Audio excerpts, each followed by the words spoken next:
노년의 생활에 대한 얘기를 좀 하도록 하겠습니다. 우리나라가 자식에 대한 관심은 세계에서 1등인데 노인에 대한 관심은 선진국 중에서는 꼴등인 것 같아요. 정말로. 우리가 3,000년 전에 평균 연령이 얼마였느냐 하면 3,000년 전에 평균 연령이 20세였어요. 20살. 3,000년 전에. 근데 1900년, 지금으로부터 100년 전에 평균 연령이 몇 세였냐면 47세였어요. 그러니까 3,000년 동안 27년 늘어난 거예요. 근데 1900년에서 지금 2008년, 불과 100년 만에 평균 연령이 80세야. 그러니까 100년 만에 몇 세가 늘어났느냐 하면은 33년이 늘어나는 거, 33년이. 그러니까 지금 우리 여기 할머니들 보통 보면은 제가 장례 미사에 보면은 대개 92살, 93살 이래요. 우리 여기 주방장 어머니도 얼마 전에 돌아가셨는데 96세 돌아갔어요. 96세. 그러니까 요즘 70쯤 이렇게 돌아가면은 뭐라 그러냐면 아유 빨리 죽었네 그래요. 70쯤 죽으면. 그렇죠? 70쯤 죽으면 빨리 죽었네 그래요. 그러니까 여기 대부분의 분들이 여기 계신 분들 보면은 이 정말로 재수 없으면 100살까지 다 살 거예요. 여기 있는 분들은 100살까지. 예. 까매서 한번 소구조사를 한번 해봐야 되겠다. 나 지금 70 넘었다. 손 들어봐요. 70 넘었다. 70은 나이도 아니네 보니까. 80 넘었다 하면 손 들어. 80. 우리 할머니 80 넘었어요? 몇 살이세요? 81? 이 할머니 여기까지 온 근력 보니까 105살까지 살게 생겼네. 예. 아니 81인데 이렇게 정정한데, 근데 여러분들 천지가 그래요. 천지가. 우리가 2006년에 100살 넘은 사람이 몇 명이냐면 1960명이에요. 그러니까 거의 2,000명 됐어요. 2007년에 몇 명? 4,000명이에요. 4,000명. 더블로 늘어나요. 더블로. 일본은 100살 넘은 사람이 3만 명이 넘어. 3만 명이. 그러니까 옛날에는 연령이 어떻게 돼 있었느냐 하면은 애들이 많았고 어른이 조금이었어요. 그래갖고 뭐 애들은 굉장히 많은데 나를 가면 갈수록 저갖고 동네에서 60살 넘은 사람은 1명 내지 2명이야. 동네에서. 그러니까 60 환갑 넘었다 그러면 이렇게 지나가다도 환갑 넘은 할머니가 지나가면 절로 고개를 숙였단 말이에요. 어디 옛날에 할아버지 할머니 환갑 넘은 할아버지 할머니 지나가는데 담배를 펴요. 피다가도 얼른 끄지. 근데 지금은 이게 우리나라가 65세 이상이 500만 명이에요. 500만 명. 65세 이상이. 그러니까 도표를 그리면은 이래 60세가 훨씬 많아. 65세가. 미국은 3,300만 명. 65세 넘은 분들이. 또 이 일본은 2천만 명. 그러니까 존경을 하려고 해도 누굴 존경해? 이 수없이 많이 돌아다니는데 옛날에 하나 둘이어야지 존경을 해야지. 지금은 천지가 할머니 할아버지들인데 누굴 존경해? 누굴 존경해? 그냥 길에 채이는 게 할머니 할아버지인데 존경할 수가 없는 거예요.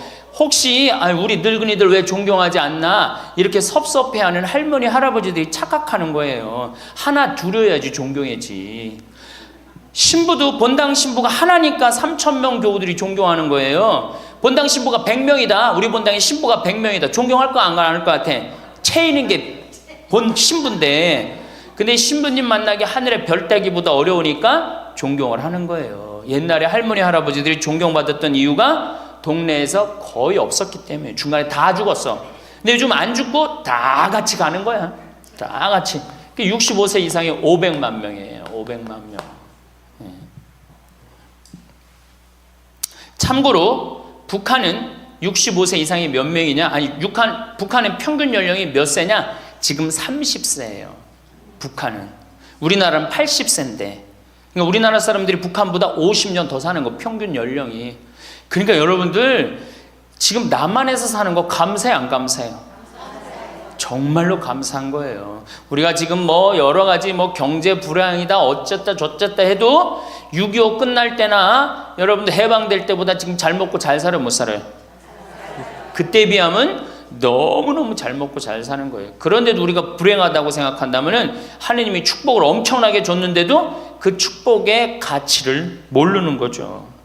근데 어쨌든 우리나라는 지금 프랑스는 120년 동안 고령화가 천천히 진행됐어요. 근데 우리나라는 20년 만에 초고령 사회로 들어섰어요. 왜냐하면 우리나라가 왜 초고령 사회로 들어서느냐 하면은 우리나라가 먹을 거리가 참 건강해요. 세계 5대 건강식품이 있는데 우리나라의 김치, 일본의 나또, 인도의 렌틸, 스페인의 올리브, 그리스의 요거트, 이게 세계 5대 건강식품이에요. 근데 그 중에 우리나라 식품이 뭐가 있어? 김치가 있단 말이야. 근데 인도의 렌틸이나 일본의 나또가 뭘로 만드냐면 콩으로 만드는 제품이에요. 근데 우리나라 콩으로 만드는 제품이 뭐가 있어? 된장, 간장, 고추장, 그리고 더 기가 막힌 건 뭐예요? 청국장 있잖아요. 청국장. 이 좋은 걸 먹으니까 죽어요, 안 죽어요? 안 죽는 거예요. 그러니까 다른 나라 120년 동안 가는 초고령 사회를 우리는 몇 년 만에 가는 거예요? 20년 만에 지금 가고 있어요. 제가 병자성사를 가보면은요, 보통 95살 먹은 어머니를 며느리가 이렇게 모시면 며느리가 몇 살이냐면 70살이야, 70살. 그러면 내가 병자성사를 가면 이렇게 누워있는 할머니, 그야말로 누워서 이렇게 죽 5년, 10년 받아먹는 할머니, 이렇게 며느리가 손을 잡고 뭐라고 그러는지 아세요? 엄마, 왜 이렇게 안 죽어? 엄마가 빨리 죽어야지. 엄마도 덜 고생하고 나도 덜 고생하지. 그 보는 앞에서 죽으랜다니까요. 손잡고. 그리고 꼭 하는 말이 있어요. 엄마가 빨리 죽어야지 우리 신부님도 그만 고생시키고. 병자성사 맨날 오니까 신부님 고생한다 이거지. 그러니까 살아있는 게 다 고생이라는 거지. 본인도 고생, 며느리도 고생, 병자성사 오는 신부님도 고생. 그러니까 늘 고생한다니까. 엄마 빨리 죽으라고 그러는 거예요. 공자님께서 2500년 전에 뭐라고 그랬냐면은 너희는 부모의 나이를 꼭 기억해두라 그랬어요. 부모가 살 날이 얼마 남지 않았으니까. 그래갖고 내가 그 얘기를 듣고 부모님 나이를 기억하다가요, 요즘은 60 넘어서 기억하기 시작했는데 요즘 포기했어요. 헷갈려. 몇 살인지 78인지 79인지 왔다 갔다 해요. 아마 내가 이렇게 많은 분들 지금 어머니 나이 몇 살이냐면 헷갈리는 사람들 많더라고요. 83인지 4인지 왔다 갔다 하는 거죠. 쉬다 지쳐서 포기하는 거예요. 제가 능평성당에 그 봉송체를 갔는데 이 할머니를 92살서부터 봉송체를 다녔는데 이 할머니 기억력이 기가 막혀요. 전달 봉송체 온 날 정확하게 기억해요. 날짜 요일까지. 근데 이 할머니가 내가 할머니 몇 살이에요? 그러면은 89이래. 92인데도 89이래. 93때 가갖고 할머니 몇 살에 89이래. 95까지 제가 봉송체를 갔거든요. 그때도 물어보면 89이래. 왜 89이라고 그럴 것 같아? 그렇게 기억력 좋은 할머니가. 미안한 거예요. 너무 오래 살으니까 누구한테 미안해? 자식들한테 미안한 거예요. 자식들한테. 그러니까 지금 이게 우리 현대의 가장 심각한 문제는 뭐예요? 이게 안 죽는 거야. 안 죽는 거. 그럼 왜 안 죽느냐? 이게 의학이 발달해 갖고요, 죽을 만하면 살려갖고 오고, 죽을 만하면 살려갖고 오고, 그래서 죽고 싶어도 죽지도 못해요. 지금 1920년에 페니실린이 개발이 됩니다. 세계대전이 끝나고 난 다음에 페니실린이 보편화돼요. 페니실린 나오기 전에는 조금만 상처만 나도 죽었어요. 아물지 않으면. 안에 골마도 다 죽었어요. 근데 페니실린 나오고 난 다음부터 어떻게? 상처 나도 안에 골마도 페니실린 한 방만 넣으면 다 낫는 거예요. 전염병이고 뭐고. 그러니까 이제 안 죽기 시작한 거예요. 또 MIT 공대 아이들이 20세기의 최고의 발명품을 뭘로 아느냐면 칫솔로 봐요. 칫솔. 20세기 최고의 발명품. 그러니까 칫솔 나오기 전에 옛날에 여기 할머니들, 동네 할머니들, 50대 할머니들 이빨이 몇 개나 남아 있었어요. 여기 하나, 그러고 뻥 뚫렸잖아요. 그렇죠? 그래갖고 그냥 옛날에 합죽이 굉장히 많았죠. 이빨이 없으니까. 그리고 왜 옛날에는 이빨이, 칫솔도 없었지만 왜 이빨이 이렇게 성하지 않았어요? 애를 7, 8, 10 놓으니 그거 애 놓으면서 힘쓰느냐고 잇몸 다 물러나고 이빨 빠지는 거예요. 근데 요즘 애도 안 놓지. 칫솔로 하지. 그러니까 이빨이 하나 둘이면은 50쯤 되면 이빨이 다 빠져요. 이빨이 하나둘이면 어떻게 해요? 하나둘이면 죽밖에 못 먹어요. 50살 넘어서 죽 먹기 시작하면은 아무리 죽 먹고 오래 살아도 10년 이상 못 버팁니다. 그 옛날에 환갑을 못 넘겼던 거예요.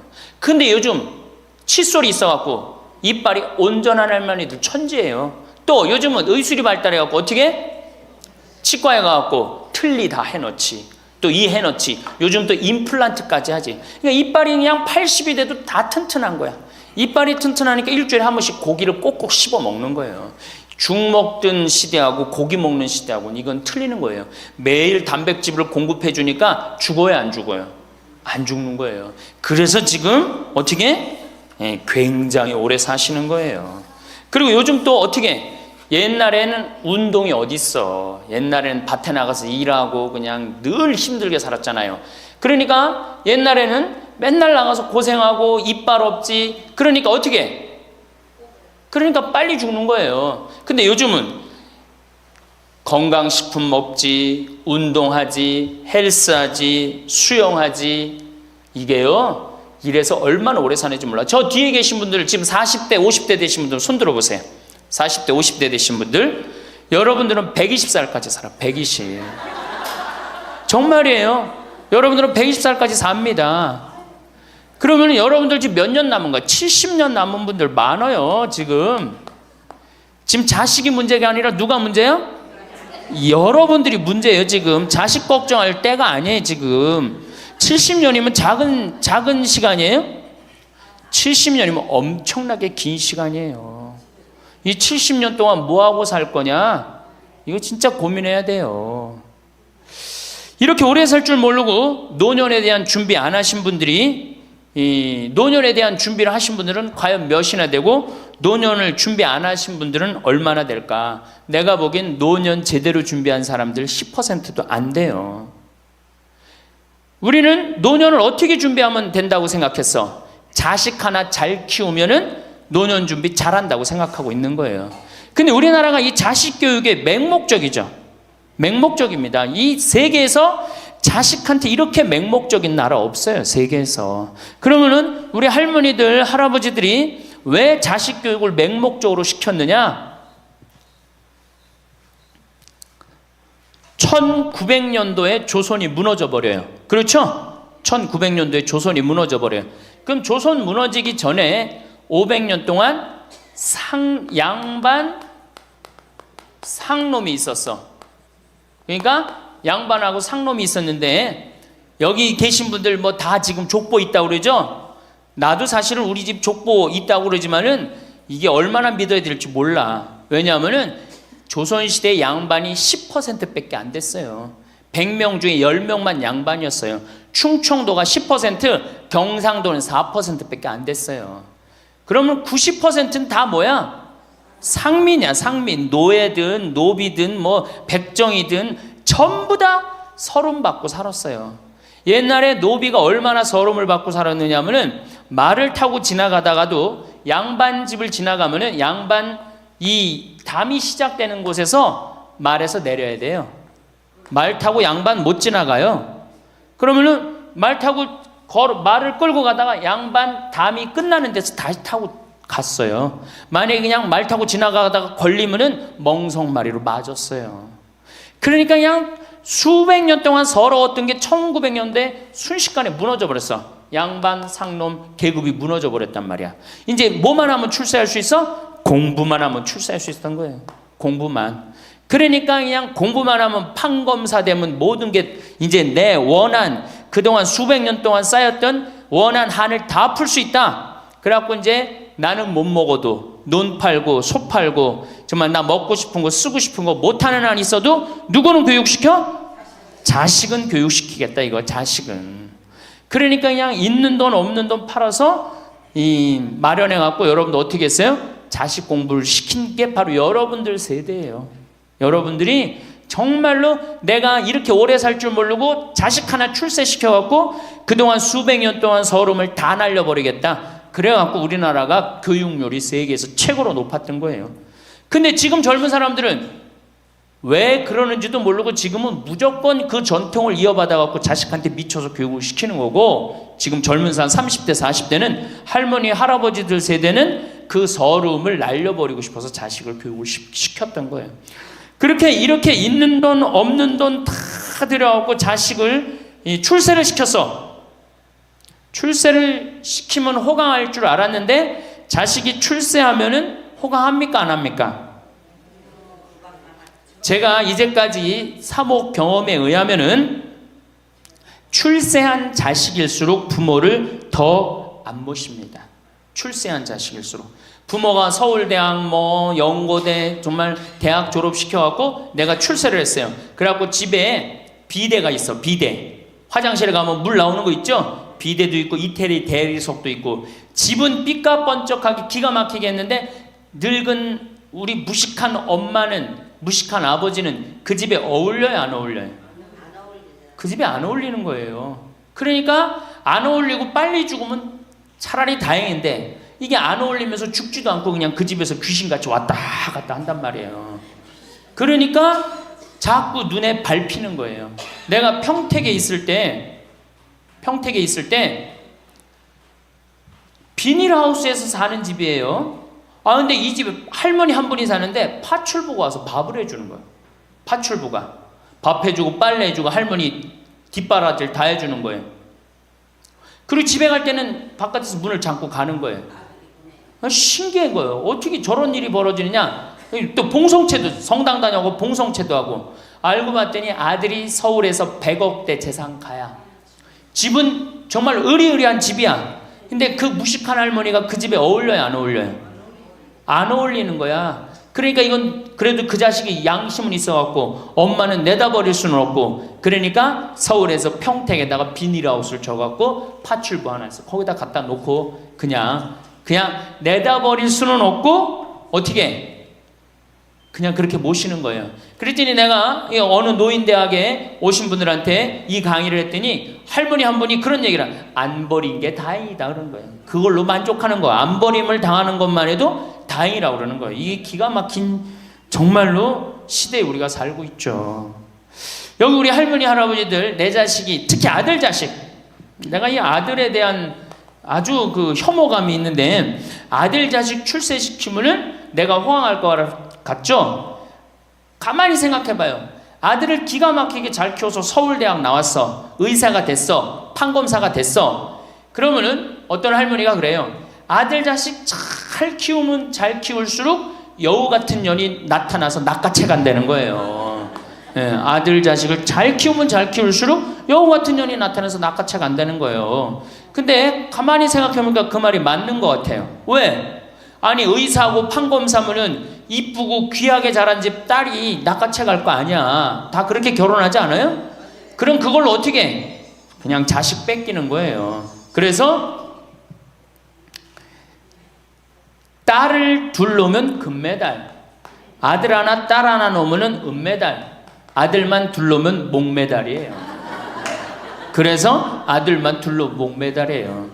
여기 얼마 전에 굉장히 재미난 통계가 나왔어요.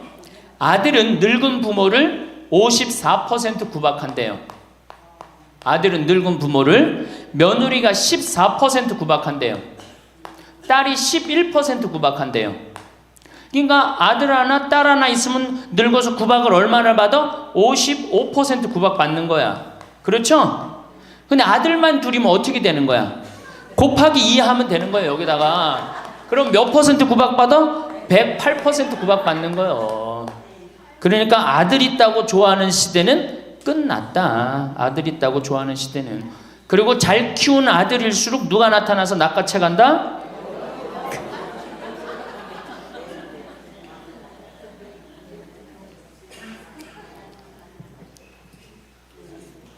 물론 아들이라고 다 불효자는 아니에요.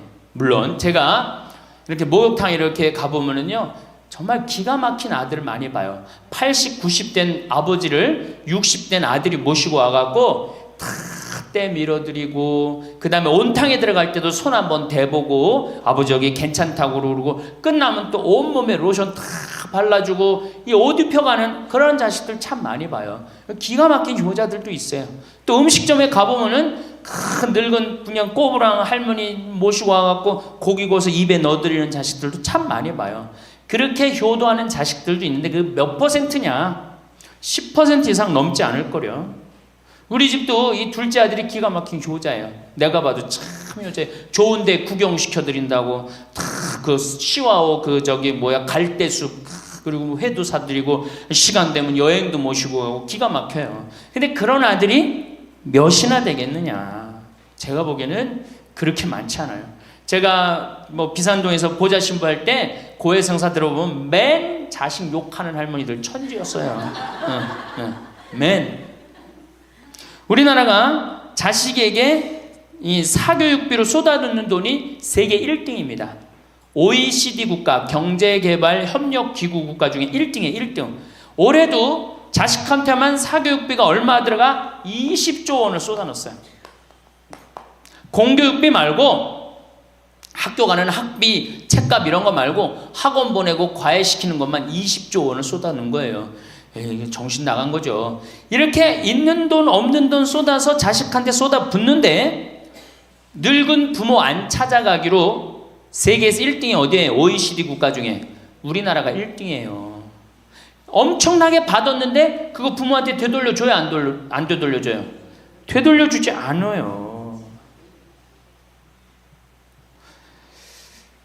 이게 받아만 한 자식은요 줄 모릅니다. 받아만. 근데 우리나라 부모님들이 교육을 정말 잘못하는 게 뭐예요? 초등학교, 중학교, 고등학교, 대학교, 대학원 장가 갈 때까지 어떻게 해? 다 해줘. 자기 허리 휘는 거 모르고. 미국은요 10살이 돼 애가 10살이 되면은 동네에서 얘네들은 16살이면 운전면허증을 딸 수 있어요. 16살이면. 그럼 10살 생일 때 얘네들이 뭘 하느냐 하면은 동네에 돌아다니는 차, 자기 마음에 드는 차 있죠? 그걸 찍어요. 저 집의 아저씨 저 차는 내가 나중에 6년 후에 살 거다. 그 6년 후에 사면 우리나라는 당장에 6년 후에 누구한테 매달려? 엄마한테 사달라고 매달리잖아요. 근데 얘네들은 절대 안 그런다는 거예요. 그 차를 사기 위해서 아르바이트를 하는 거예요. 돈을 모으는 거예요. 이 미국의 대학생들은 아르바이트를 36% 하는데 우리나라 대학생들은 아르바이트를 5%밖에 안 해요. 그러니까 얘네들 6년 동안 돈을 모으는 거예요. 그러면은 자기가 그 차를 찍으면 그 차 주인은 알고 있어요. 저 아이가 내 차를 살라고 찍어 놓은 거다. 그럼 6년이 지나면 차가 꼬물될 것 같아? 안 꼬물될 것 같아? 꼬물되죠? 그래도 절대 안 판다는 거예요. 왜냐하면 찍어 놓은 아이가 있으니까. 그래갖고 6년이 지나면은 걔가 6년 동안 모아둔 돈이 얼마나 되겠어. 그래갖고 16살 때 운전면허증이 따면은 그 집에 온대요. 내가 아저씨 차 살라고 6년 동안 돈을 모았다. 근데 6년 동안 모아갖고 모자라잖아요. 근데 이미 차는 고물이 다 돼 있고, 그러면 그 아저씨가 너 잔디 앞으로 6개월 동안 깎어라. 그러면 내가 이 차를 줄 테니까. 그렇게 해서 자기 차를 구입한다는 거예요. 그러니까 걔네들은 미국의 아이들도 차 하나를 구입해도 어떻게? 아무리 부잣집 아이들 때더라도 다 자기가 아르바이트해서 하는 거예요. 그 16살만 되면 독립한다고 생각을 해요. 차 자기가 구입하죠. 집도 자기가 구입합니다. 결혼해서 살 집도 자기가 돈 벌어서 다 해요. 그리고 여자를 데리고 오지 우리나라처럼 일단 여자 데리고 오면 부모님이 집 얻어주는 이 기가 막힌 거죠. 여러분들 우리나라 60대 되신 부모님이 자식 뒷바라지 책임져주는 비율이 83%예요. 그러니까 대부분의 할머니 할아버지들이 60이 돼도 누구 뒷바라지 해주느냐고 허리가 휘어? 자식들 뒷바라지 안 하고 허리가 휘는 거예요. 우리 집에 캐나다 원어민 선생님, 수원에 있는 중학교 영어 원어민 선생님이 일주일 동안 우리 집에 와서 농사를 배웠어요. 그런데 이름이 디아나라고 그러는 여선생님인데 내가 그 친구랑 이렇게 얘기를 하는데 한국에 오니까 너무너무 이상하대요. 뭐가 이상하냐고 그러니까 애들이 학원 다니는 것도 이상하지만은 고등학교, 대학교 결혼할 때까지 부모가 돈 다 대주는 게 이상하다는 거예요. 자기네 캐나다가 우리나라보다 훨씬 잘 살아요. 자기네 나라는 고등학교 졸업하면은 부모님 이제까지 키운 거 고생했다. 그리고 그 다음에 다 자기네들 알아서 독립한대요. 부모님 그동안 하드워크 열심히 일했다 이거예요. 근데 그 늙은 부모님한테 붙어갖고 부모님 괴롭히면 안 된다 이거죠. 근데 우리나라는 그런 생각 해야 안 해요? 마지막까지 다 뺏어 먹는 거지. 그리고 이제 늙으면은 귀찮다고 내다 버리고. 제가 평택에 있을 때 정말로 그 신문에도 보도가 꽤 됐던 거예요. 그 안양에서 사글세 집을 하나 얻은 거예요, 사람들이. 그래갖고 미리 짐부터 붙인다고 그랬는데 짐이 하나 왔어. 큰 짐이 왔는데 짐을 짐이 왔는데 뭐 사람도 없고 그러는데 그 짐 안에서 이상한 소리가 나갖고 열어보니까 할머니를 그 안에다 넣고 붙인 거예요. 할머니를. 그래갖고 아니 도대체 어떻게 된 거냐? 자식이 누구냐? 이름을 밝히질 않는 거예요. 자기 아들이 공무원이거든. 그러니까 밝히지 않는 거.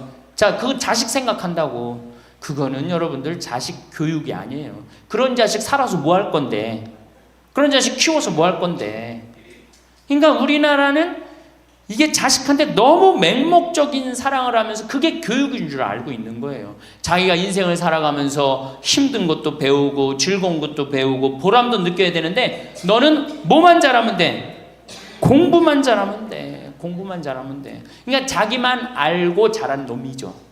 그러니까 이기적으로 자란 놈이 이타적으로 살 것 같아요? 절대 못 삽니다.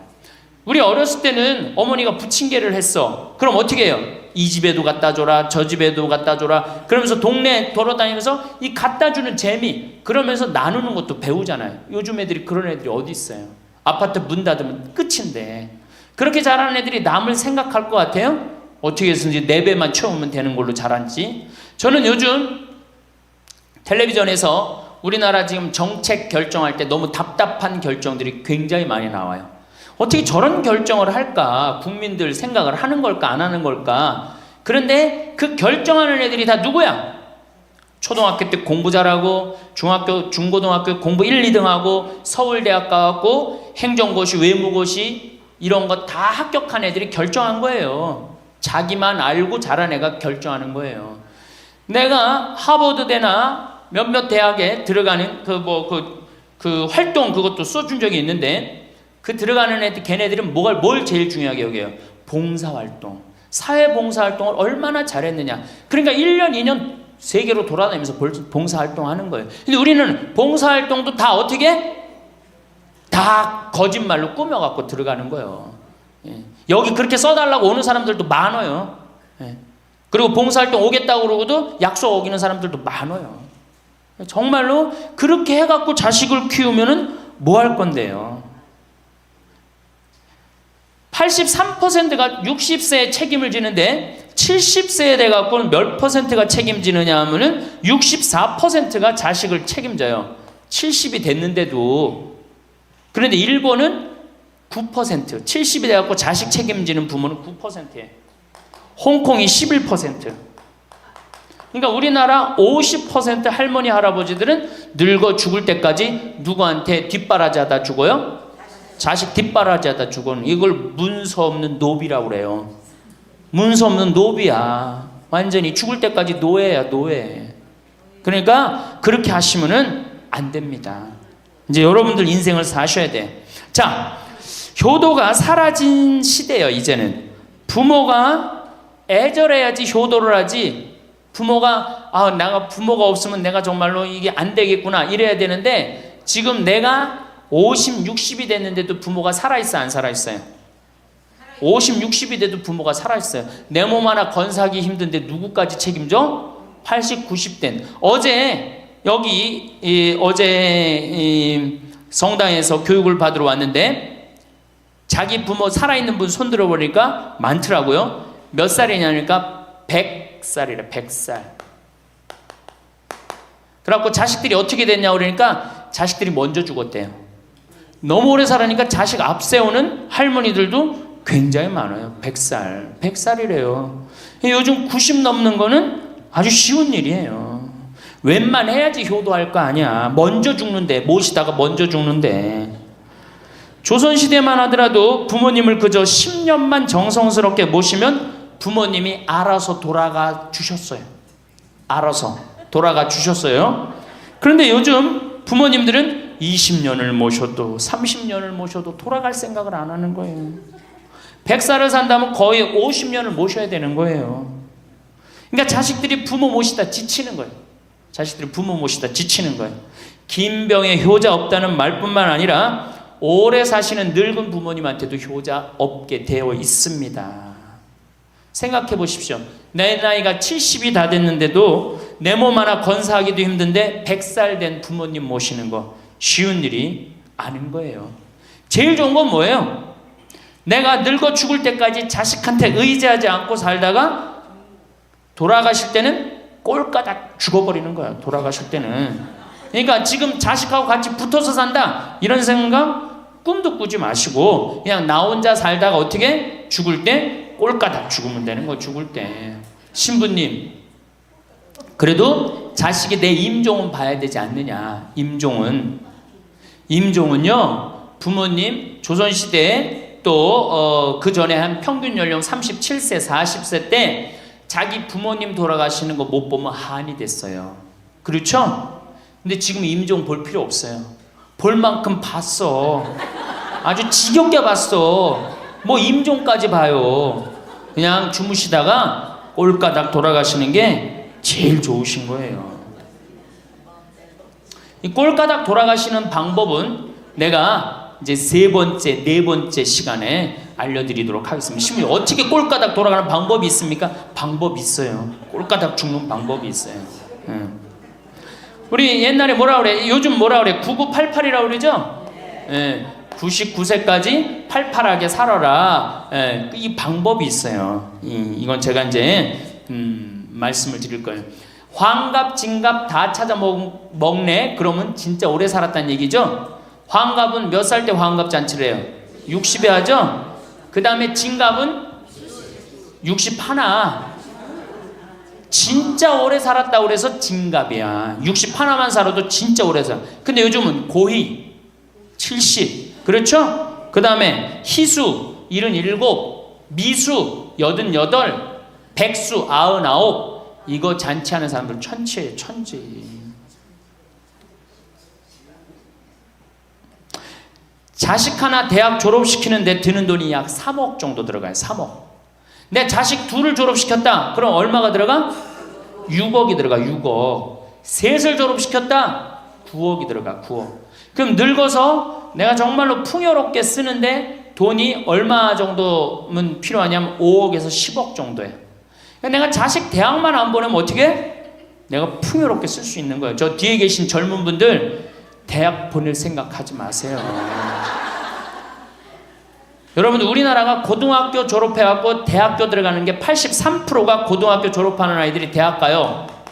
우리나라보다 훨씬 잘 사는 일본이 고등학교 졸업하고 대학 얼마 들어가? 50% 들어가요. 그 다음 유럽이 대학 졸업하고 30% 들어가요. 우리나라는 고등학교 졸업하면 아무나 진짜 공부하기 싫은 놈이나 꼴통이나 문제 일으키는 놈 아니면 다 대학 가는 거야. 다 대학 가요.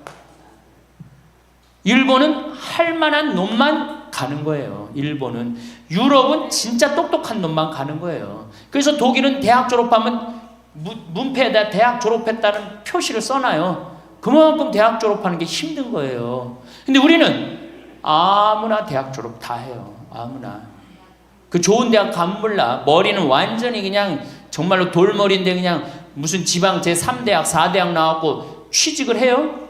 올해 여러분들 100명 졸업한 중에 취직 몇 명 했어? 3.8명에서 3.8명.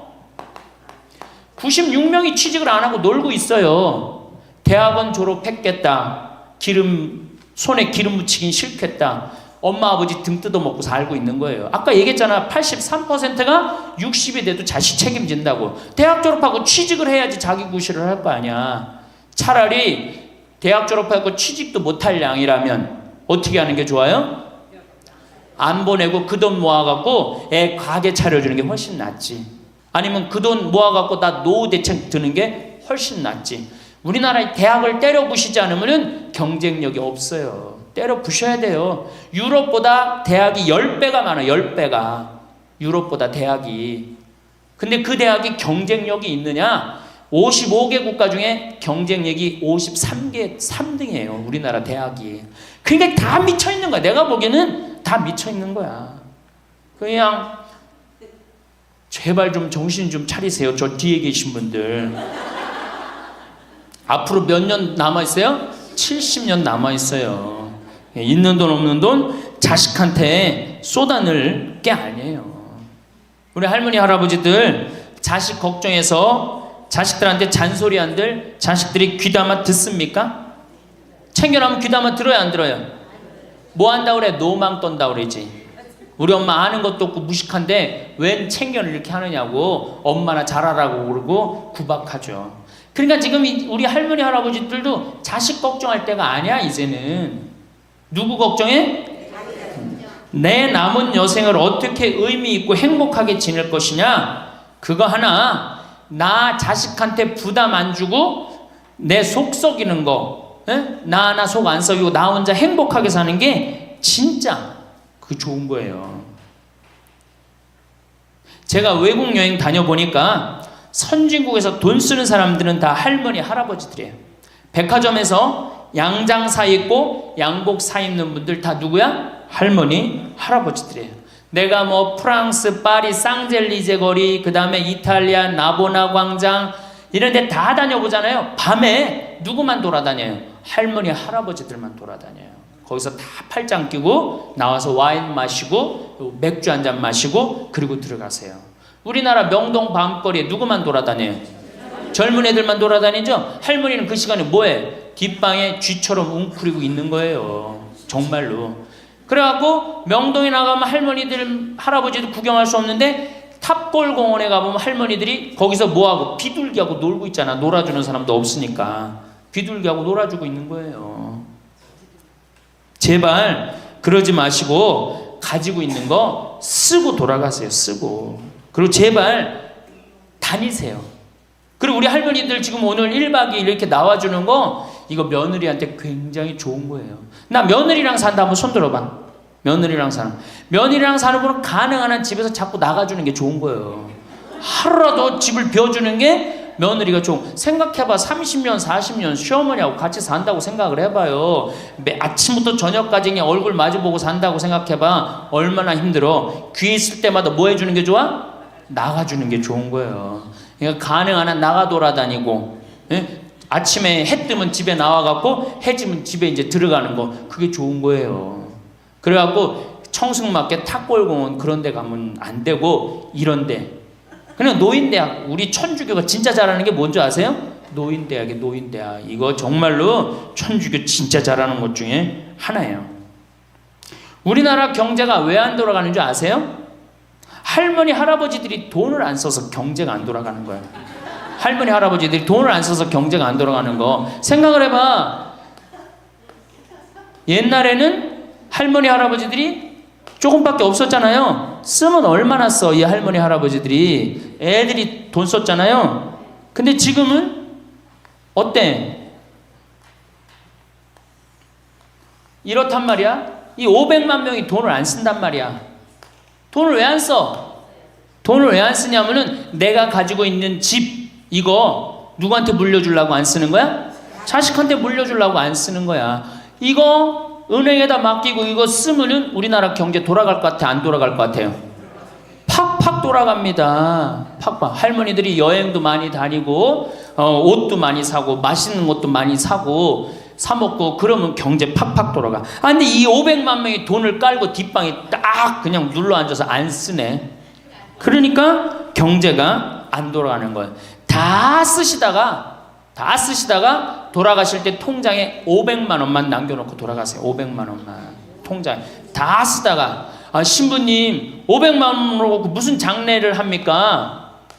부주금 들어오잖아. 부주금.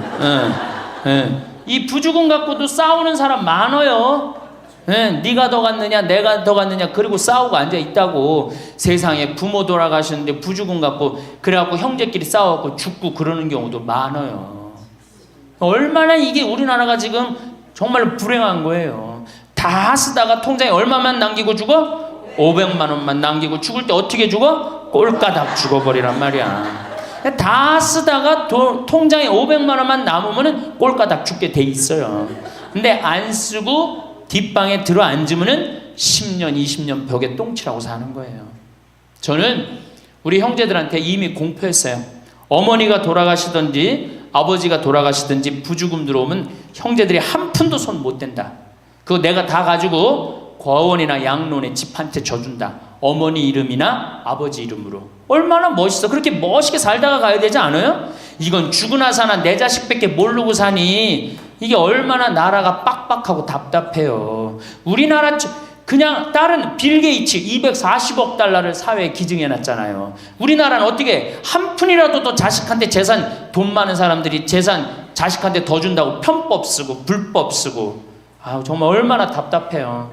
우리 할머니들은 다 쓰다가 통장에 500만 원만 남기고 죽든지, 만약에 죽으려고 그랬는데도 아직도 돈이 남았다 그러면은 본당 신부한테 갖다 줘. 에? 여러분 한시민한테 갖다 주란 말이야.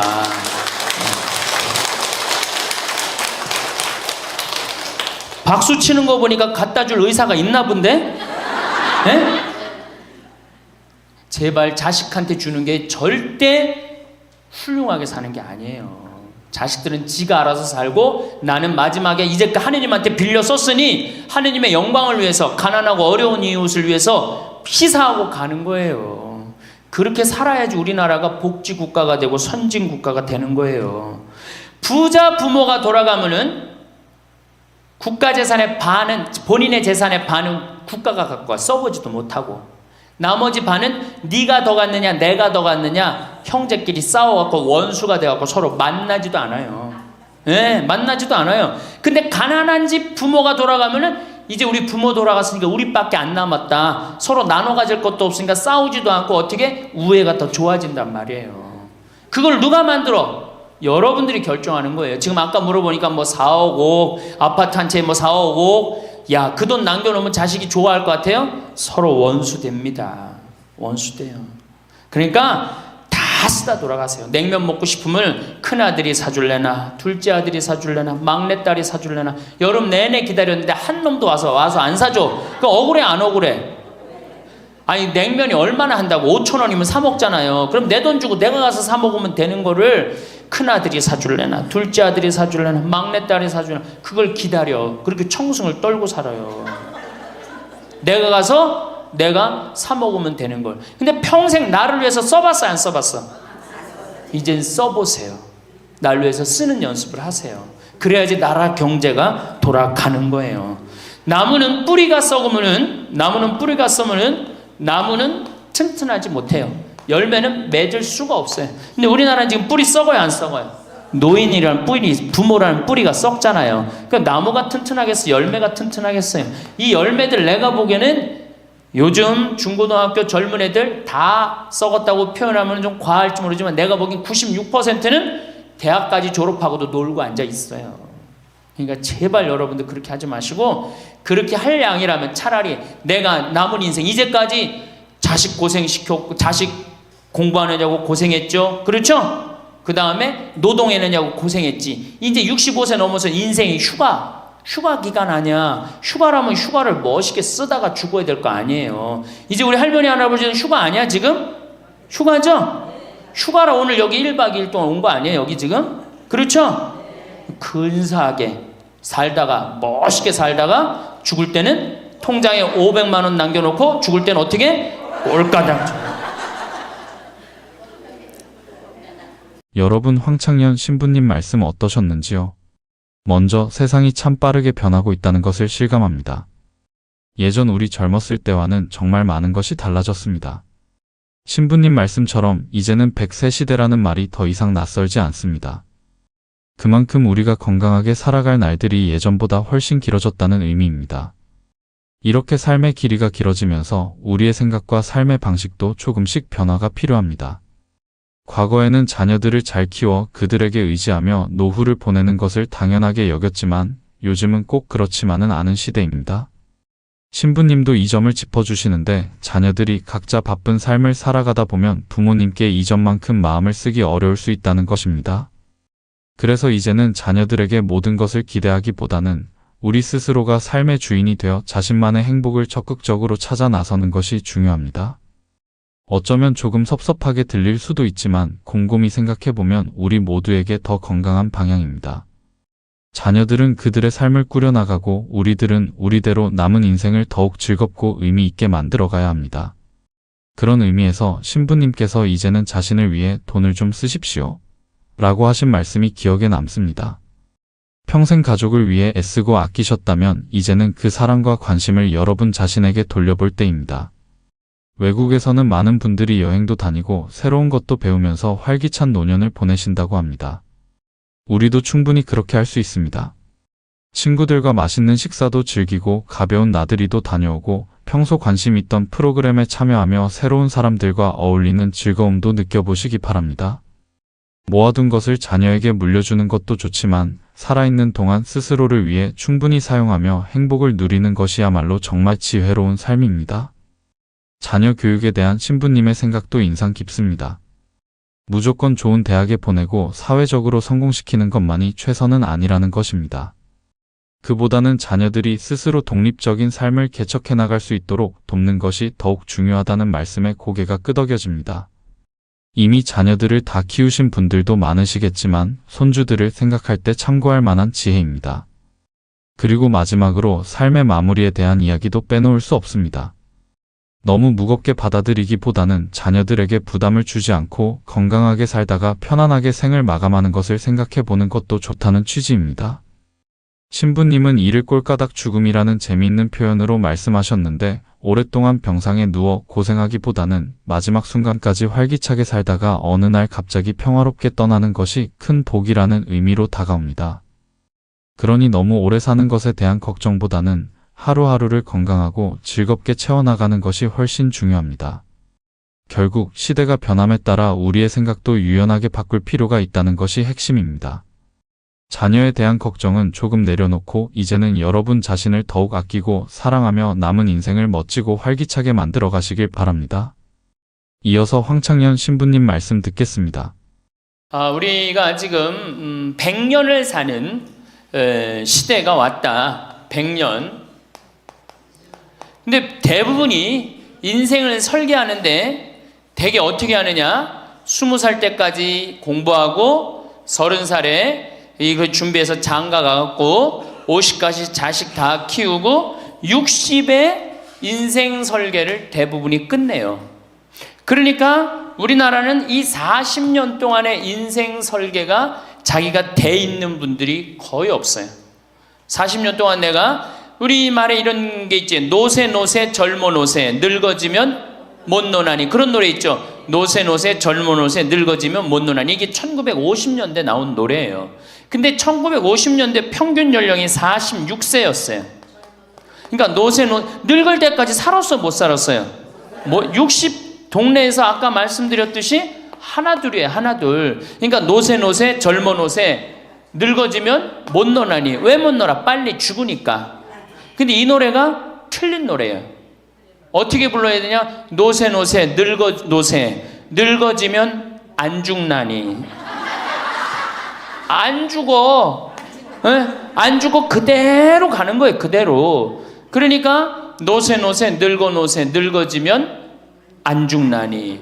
그러니까 이제 우리 할머니들은 자식들도 다 키웠고 노동도 끝났고 내가 말했듯이 할러데이 휴가 받은 거 인생의 휴가.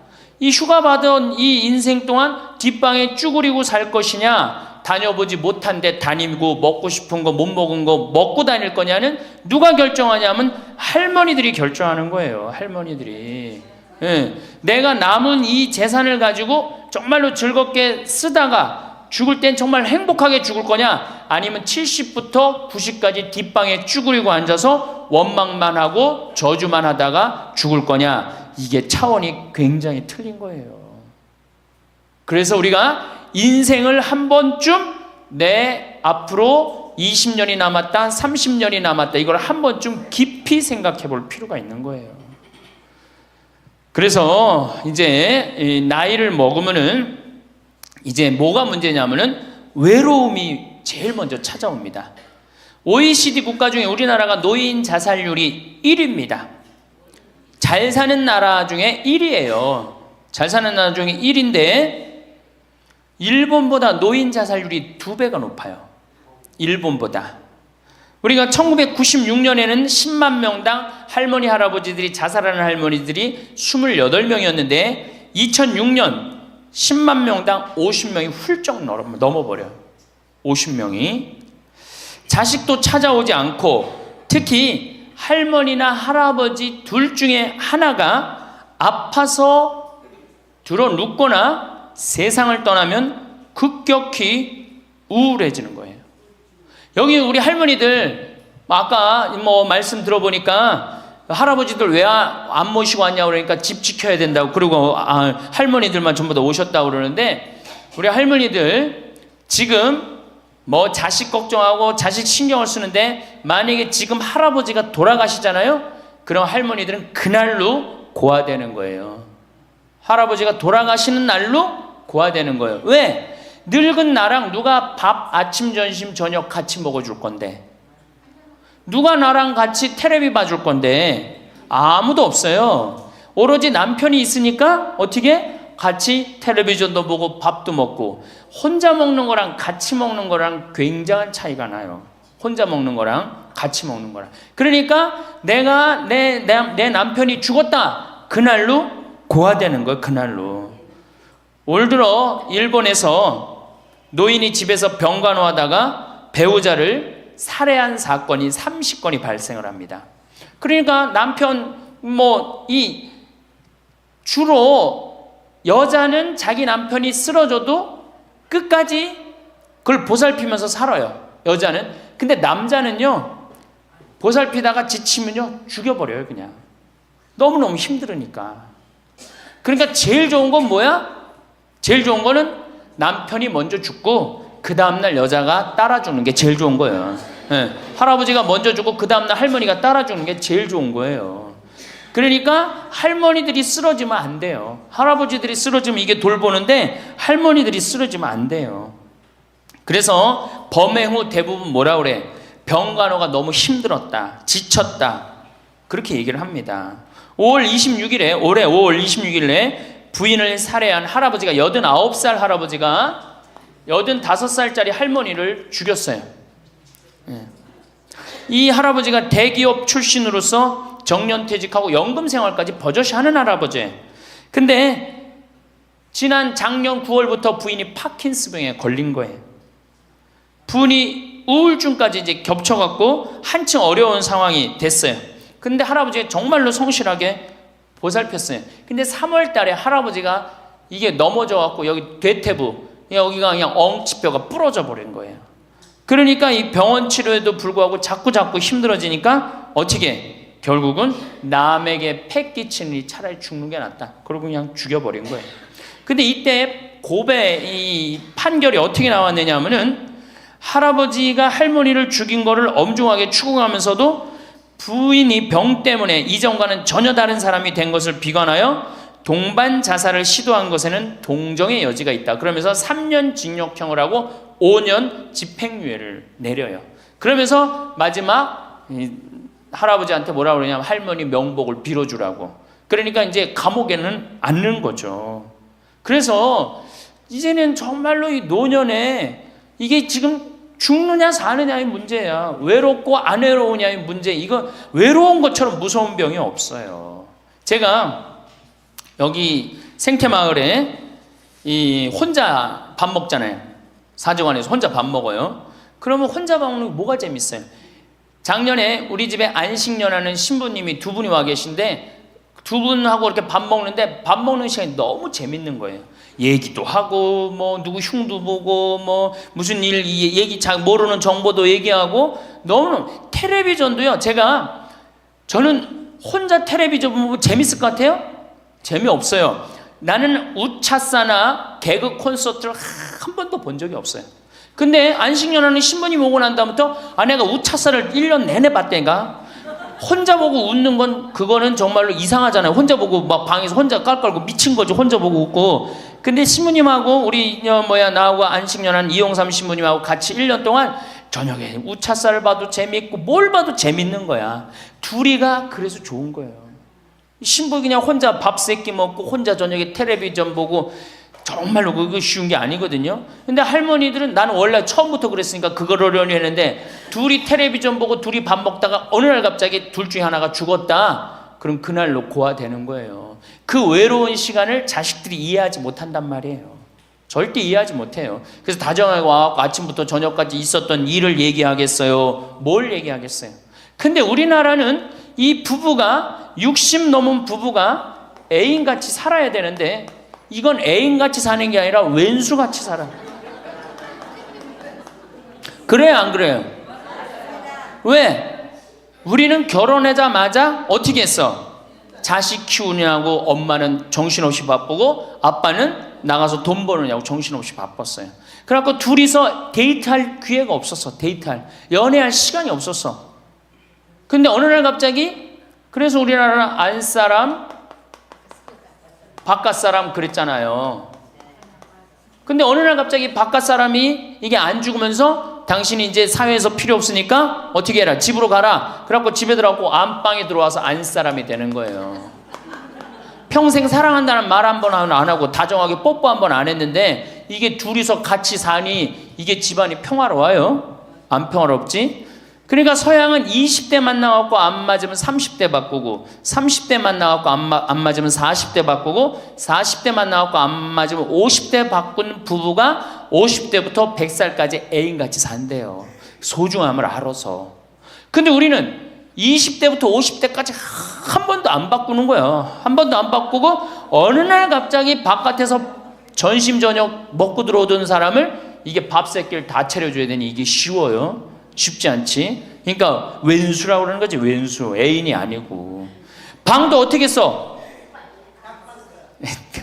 아니 늙어서 안 그래도 외로운데 방도 그 아파트에서 둘만 사니까 할머니는 안방에서 자고 할아버지는 뒷방에서 자고 잠도 따로 자고 이거 뭐 같이 사나 마나야. 그 지금 우리 할머니들 보약을 해줘도 누구한테 해주는 게 제일 좋아요? 할아버지한테 해줘야 돼요. 다정하게 해줘야 돼요. 그 있는 것 자체만 해도 얼마나 큰 위안인데요. 제가 87년도에 이 노원에 있는 그러니까 옛날에 이 상계동, 하계동 이렇던데요. 거기 맹인 재활원이 있었어요. 근데 내가 맹인 재활원에 이렇게 거기서 이제 근무를 했었을 때 거기에 부부가 있었는데 남편이 죽었어요. 남편이 죽어갖고 내가 뭐 정말 염도 해주고 그냥 성가도 잘 해주고 그랬는데 그 눈이 먼 그 자매가 그 방을 바꿔달라는 거예요. 그래서 왜 바꾸냐 그랬더니 여길 가도 남편 냄새, 저길 가도 남편 냄새. 남편이 너무 그리워서 못 살겠다는 거예요. 그러니까 그냥 지금은 소용이 없는 것 같지. 그렇죠? 빨리 죽었으면 좋겠고 귀찮지. 밥 새끼 해주는 거. 그런데 그 묵뚝뚝한 할아버지가 없으면요 정말로 외로워지는 거예요. 그러니까 할아버지들한테 좀 잘하세요. 자식한테 신경 쓸 거 할아버지한테 한 번만 더 신경 쓰세요. 진짜 지금 중요한 동반자는 누구야? 할아버지들이야. 구박 좀 하지 말고. 노년처럼 축복받은 삶이 어디 있어요? 저는요 여러분들처럼 80까지 사는 게 원이에요. 사는 게 얼마나 좋은데요. 사는 게. 제가 신학생 때 몸이 안 좋았어요. 건강이 안 좋았어요. 우리 뭐 15년 전에 우리 할머니들 나 봤을 때 내가 47kg였어. 47kg. 근데 지금 57kg야. 그러니까 신학생 때 내 이 허리띠가 여기에 정상적으로 있었던 적이 없어요. 여기 앉아있으면 여기 어디가 있고 딴 날은 여기가 있고 허리띠가 제자리를 잡은 적이 한 번도 없어요. 그러니까 내 동창 신부들이 이제 내일 모레 오는 호계동에 우리 최영남 신부하고 작년에 나하고 같이 살던 이용삼 신부가 신학생 때 그랬어요. 너 신부 돼갖고 40살까지 살면 이별 여행 가준다 그랬어요. 40살까지만 살아라 이거지. 그때까지 못 살 줄 알았거든요. 내일 모레 죽을 것 같이 보였거든요. 그래서 40살까지 살면은 큰 컨테이너 트럭 하나 거기다가 먹을 거 침대 다 해갖고 세계 구경시켜주겠다 그랬어요. 근데 내가 신부가 되고부터 건강해지기 시작하는 거예요. 그러더니 그 비산동에서도 좀 건강해졌는데 이제는 여기 이제 평창에 와서 흙집에서 사니까 완전 건강해진 거예요. 그래서 내 목표가 40에서 바뀌었어요. 80으로. 왜? 이게 건강하고 보니까 사는 게 너무너무 좋은 거예요. 밥도 맛있고 정말 매일매일 이렇게 행복할 수가 없어. 이게 오래 사는 건 큰 축복이에요. 할머니 할아버지들 지금 6.25 전쟁 통해 안 죽었지, 교통사고로 안 죽었지, 암으로 안 죽었지, 지금까지 사는 건 하느님의 은총 축복 아니면 지금까지 못 살아요. 이 좋은 축복의 시간을 어떻게 살아야 돼? 행복하게 살아야 될 거 아니야. 그러니까 이 행복한 방법을 잘 알아야 돼요. 근데 노년에는 스스로 잃어버리는 게 너무 많다고 생각을 해요. 나이를 먹을수록 우리는 더 많은 슬픔을 견뎌야 하고 더 많은 것을 잃는다. 상실은 그야말로 노년의 가장 두드러진 단면이다. 친구들, 친척들, 배우자, 심지어 자녀들이 먼저 갈지도 모른다. 어제 100살 먹은 할머니 얘기를 들어보니까 자식들이 다 먼저 갔다는 거예요. 그러니까 먼저 가는 경우도 있어요. 지금 안 죽으니까. 그럴 때는 그 상실감이 훨씬 더 크다는 거예요. 그러니까 외로움이 점점 나이를 먹으면 먹을수록 증가하는 거죠. 외로움, 고독. 제일 무서운 거예요. 나이 먹어서.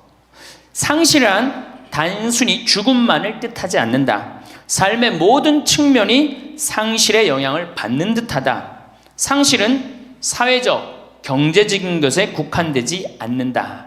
그러니까 자꾸 내가 잃어가는 거, 육체적인 상실도 있다. 눈이 침침해지고 독서나 운전이 어려워져서 많은 즐거움을 주었던 활동이 곤란해진다. 노년은 외모에도 영향을 준다. 젊었을 땐 피부도 뽀얗고 정말 얼마나 예뻤어요. 여기 보니까 젊었을 때 한 미모 했을 할머니들이 내가 보니까 굉장히 많어. 기가 막혔을 텐데 외모에도. 상실을 경험한 사람들은 그들의 경험을 다른 사람들과 나눌 수 있어야 한다. 다른 모든 형태의 활동과 마찬가지로 이것도 기도하는 마음으로 겸손하게 해야 한다. 그래서 이 외로움, 상실, 이때 가장 중요한 게 누구냐면 친구라는 거예요. 이 친구랑 함께 나누는 것처럼 중요한 게 없다는 거예요. 그런데 나이를 먹으면은 자식하고 같이 살다 보면 자식 이사 갈 때 이사 가요 안 가요? 따라가요 안 가요? 자식 이사 갈 때 따라가고 친구 한둘 죽기 시작하고 그러면서 자꾸 친구가 멀어지는 거예요. 이거 굉장히 안 좋은 거예요. 그래서 저도 우리 어머니 아버지 지금 수원 정자동에 사는데 아무데도 이사 가는 걸 제가 권하지 않아요. 거기서 30년 동안 살았는데 거기 친구들이 얼마나 많아요. 친구들하고 같이 살다가 친구들하고 어울려서 얘기도 하고 칼국수도 먹고 술도 한잔하고 그러시다가 그 동네에서 돌아가시라는 거예요. 미국 하버드 대학에서 이런 프로그램이 나왔어요. 그래서 살던 데서 죽도록. 우리가 늙으면 양로원 가면 되지 뭐 이러는 생각 많이 하시죠? 그런데 미국에서는 양로원 가는 게 10%도 안 돼요. 다 자기 살던 집에서 죽어요. 그게 가장 노년에 좋다는 거예요.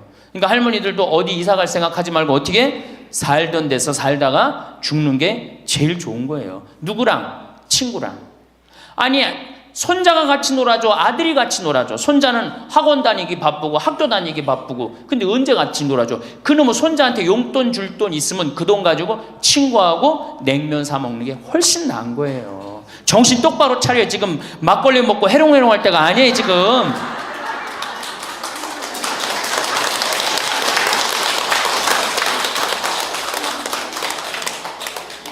여기 비산동 노인대학 할머니들은 정말 행복한 분들이에요. 왜? 일주일에 한 번 나와서 또래 친구들하고 노래도 하고 아까 보니까 또 막 마당에서 노래하고 막 강의도 안 들어오려고 막 그러다 보니까 이게 얼마나 중요한 건데 일주일에 한 번 친구를 만나서 노래하고 춤도 추고 이게 굉장히 중요한 거예요. 그래서 노인대학 중간에 관두지 마세요. 죽을 때까지 다녀. 죽을 때까지.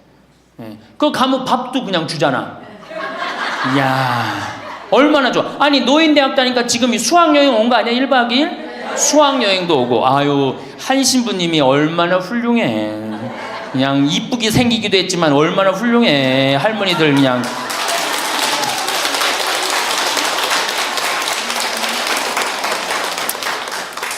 그래서 나는 우리나라 교육제도에 불만이 굉장히 많아요.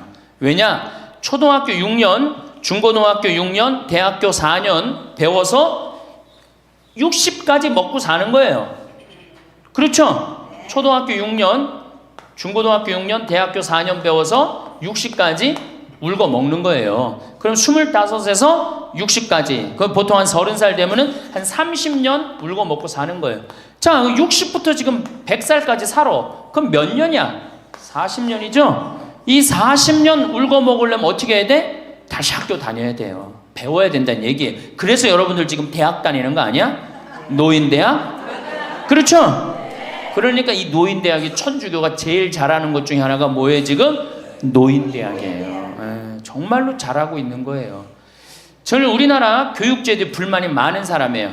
초등학교 6년, 중고등학교 6년, 대학교 4년을 배워서 60까지 산다면 60부터 100살까지 살려면 정규학교가 생겨야 돼. 60부터 3년, 4년제 학교를 다녀야 돼.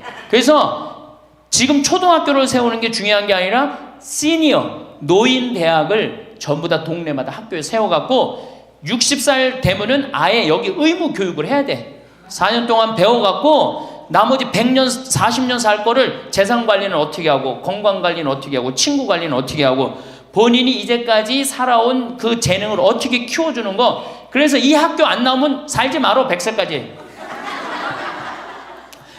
그 60살 넘어서 이 학교, 정규학교 졸업하고 나면은 100살까지 살 자격증을 줘야 돼요. 그럼 모르고 그냥 살면 어떻게 해. 그래서 저는 이 정규학교, 우리나라가 진짜 훌륭한 나라 되려면은 60살 넘어서 동네마다 정규학교 난 세워야 된다고 생각해. 그리고 이 졸업장을 가져야만이 100살까지 살아야 돼요. 지금 한심하게 사는 할머니들 얼마나 많아요. 얼마 전에도 어떤 남편이 굉장히 훌륭한 남편인데 돌아가셨어요. 근데 재산을 확실하게 정리를 못하고 죽은 거예요. 그 할머니 혼자 남았는데 자식이 서로 재산 분가한다고 싸워갖고 재판에 걸어갖고 할머니가 여기 가서 재판 정해쓰고 저기 가서 재판 정해쓰고. 이게 학교를 졸업하지 못해서 그래. 이 정규 학교를. 우리나라가 이 정규 학교가 없어서 그래요. 그러니까 우리 할머니들은 이 학교를 다녀야 되는데 우리나라 지금 교육제도가 지금 안 하고 있잖아. 그러니까 안 하니까 성당의 정규 학교라도 노인대학 다니라 이거예요. 절대 관두지 마세요.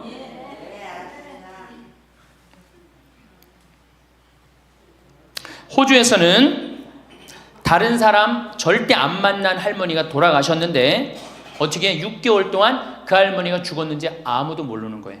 그래갖고 6개월 동안 냄새가 하도 나서 보니까 죽은 지 6개월 돼서 그때 발견한 거예요. 자식들도 뻐젓이 다 있는데 자식이 있어도 부모 6개월, 1년 안 차가는 자식 많아요. 앞으로 여러분들도 그럴 거예요. 여러분들도. 진짜 중요한 건 누구야? 친구야, 친구. 그 여기 노인대학에 같은 반에 친구가 안 나오면 전화로도 한 통 해볼 거 아니야. 그럼 죽었는지 살았는지 꼴가닥 죽었는지 어떻게 했는지 알 거 아니에요. 그래서 노년에 가장 중요한 건 친구다. 며칠 전에 능평성당에 70대 된 할머니 할아버지 네 부부가 여기 와서 2박 3일 동안 놀고 가셨어요. 네 부부가 바나 다 갖고 오고 쌀, 반찬 다 갖고 왔어. 그럼 비싸지도 않지. 하루에 뭐 잠자는 거 하면 4만 원, 5만 원이면 되니까 그 4일 동안 여기 와갖고 얼마나 근사하게 놀고 갔는지 몰라요. 그러니까 가능한 한 집에서 자주 벼야 돼, 집을. 며느리하고 가능한 한 안 마주치는 게 좋은 거예요. 그래야지 며느리도 편안하지, 누구도 편안해? 나도 편안하고. 뒷방에서 쭈그리고 앉아있으면 알아주는 사람 아무도 없다 이거예요. 아무도 없어요. 그래서 뒷방에서 쭈그리고 앉아갖고 방 출입하지 않으면은요, 그렇게 뒷방에 깜깜하게 있으나 관 속에 깜깜하게 있으나 똑같은 거예요. 살아도 살아있는 게 아니란 말이에요. 그 살아있으려면 멋있게 살아있어야 될 거 아니야. 그러니까 놀러도 좀 가고. 이제 그건 내가 4번째 시간에 얘기를 할 거예요. 어떻게 노느냐. 그 방법도 모르니까.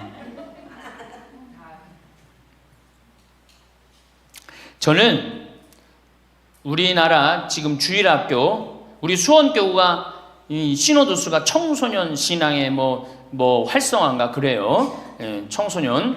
근데 주일학교는 난 굉장히 회의적이에요.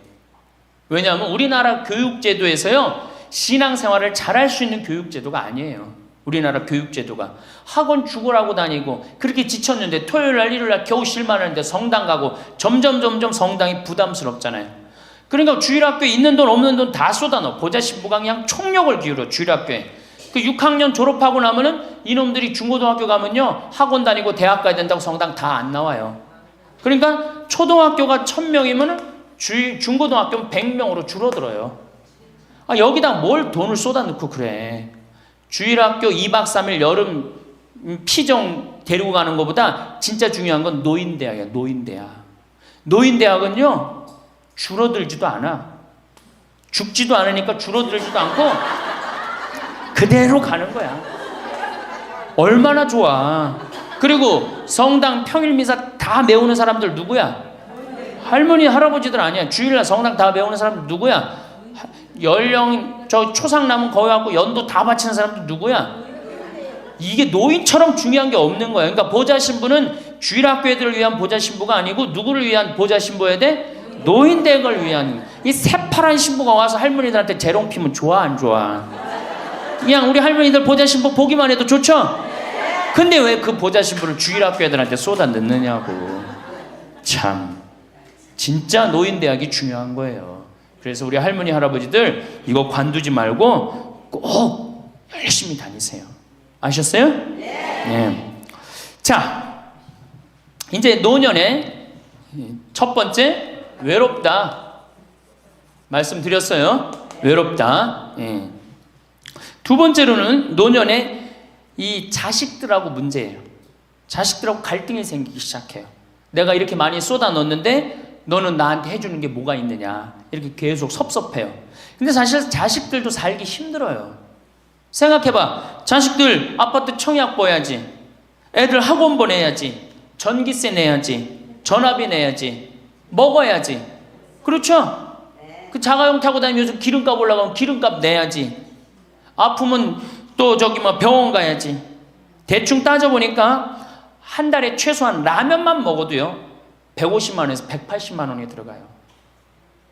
그럼 나 먹고 살기도 힘든데 죽지도 않는 어머니 아버지 오랫동안 계속 잘 모실 수 있어요? 잘 모실 수가 없어요. 그걸 바라는 것도 사실은 미안한 거예요. 그러니까 이제는 내가 나이가 70이 됐다 그러면은 자식은 자식, 내 인생은 내 인생 서로 분리해서 사는 거예요. 내가 늙어서 자식한테 기대서 자식한테 피해 안 주는 게 결국 누구 도와주는 거야? 자식 도와주는 거예요. 혹시 여기 할머니 할아버지들 중에 할머니들 중에 내가 그런 의식이 있다. 내가 늙어서 자식한테 호강을 받아야 되겠다. 이런 의식이 있으면 빨리 버리세요.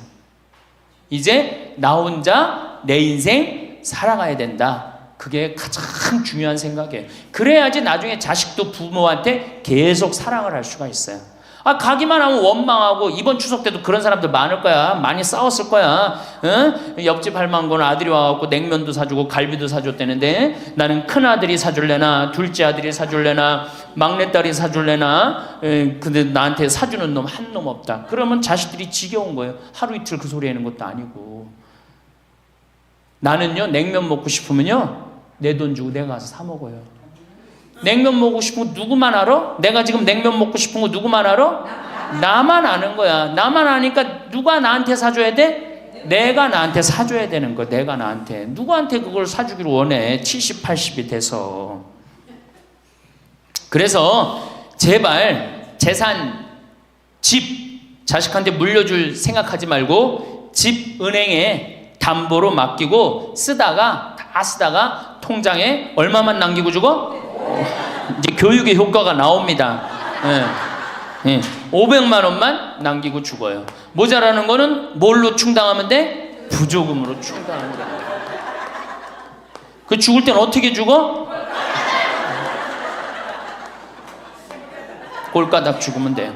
자, 미국은 집으로 깔고 있는 게 30%, 금융자산이 70%예요. 할머니, 할아버지들이. 집으로 깔고 있는 게 30%, 금융자산이 70%예요. 그래갖고 70%를 쓰다가 죽어요, 미국은. 우리나라는 집으로 깔고 있는 게 90%, 금융자산이 10%야. 그러니까 뭐 하고 싶어도 돈 있어요, 없어요? 돈이 없는 거야. 오로지 뭐만 하나 쥐고 앉아 있는 거야? 집만 하나 지고 앉아 있는 거야. 그 지고 앉아서 죽을 때 누구한테 물려주려고? 자식한테 물려주려고. 그런데 문제는 뭐냐? 자식이 그 집을 물려받을 때 몇 살이에요? 70이에요. 내가 90에서 지금 대개 100살에 죽는단 말이야. 그럼 자식이 몇 살에 그 집 물려받아? 70에 물려받아. 70에 물려받을 의미가 있어요, 없어요? 의미가 없어요. 차라리 이 집 정리해갖고 나도 맛있는 거 먹고 구경하고 싶은 거 구경하고 돌아다니고 싶은 거 돌아다니다가 자식한테 자식도 같이 쓰다가 죽는 게 낫지. 집 남겨놓으면은 반은 국가가 갖고 가고 반은 네가 더 갖느냐 내가 더 갖느냐 싸운단 말이에요. 반은. 우리 어머니 아버지를 제가 작년에 성지순례를 모시고 왔어요. 근데 어머니 아버지한테 그랬어요. 어머니 예수님 태어난 데는 봐야 될 거 아니냐. 아버지 이 교황님 사는 베드로 성전은 봐야 될 거 아니야. 그렇게 신앙생활을 했으면은. 근데 아버님이 77, 어머니가 75이었을 때 내가 모시고 갔어요. 그랬더니 어머니가 그러는 거야. 아유, 길에서 죽기 싫다는 거예요. 비행기 14시간 타기 싫다는 거예요. 우리 외삼촌이 미국에 가서 돌아가셨거든요. 여행 갔다가. 그래서 내가 그랬어요. 걱정하지 말라고. 그리고 자식들이 이미 돈을 다 모아놨기 때문에 어머니 아버지 이거 취소하면 안 된다고. 그래 3달 전에 가서 말씀을 드리니 2달 전에 집에 가보니까 어머니 아버지가 손잡고 산에 올라갔다 내려갔다 하더라고. 길에서 안 죽으려고. 한 달 전에 가보니까 여행 옷 다 입고 뭐 운동화도 다 했어요. 제가 여행을 모시고 갔는데 비행기에선 잘 자고 중간에 뭐 2번에 밥 나오네 2번 다 먹고 또 잘 주무시고 성지에 딱 그 순례를 하는데 제일 먼저 일어나고 제일 앞장서서 걸어가고 제일 잘 먹는 거. 잠도 잘 자고. 누가 77이라고 그래요. 그래갖고 토요일날 밤 10시에 집에 들어왔어요. 한국에 들어와갖고 나하고 한 15분이 우리 어머니 아버지하고 성주순례를 갔는데 다음날 10시에 내가 전화를 했어요.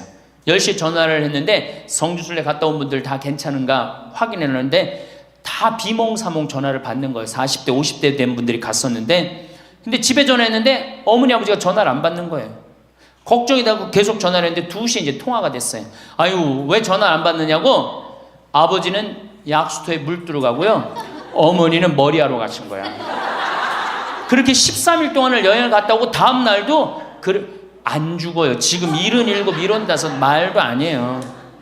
그렇게 모시고 여행을 갔다 왔더니 지난달에 내가 집에 가고 어머니 아버지하고 전심 같이 갈비 먹었어요. 그야말로 갈비를 먹는데 어머니가 그러는 거예요. 신부님, 작년에 신부님이 저기 막 성주순례 유럽 갔다 온다고 여행 가방을 이쁜 걸 사주었는데 집에 그 여행 가방이 이렇게 앉아 있는데 여행 가방이 너무 아깝다고. 저 여행 가방이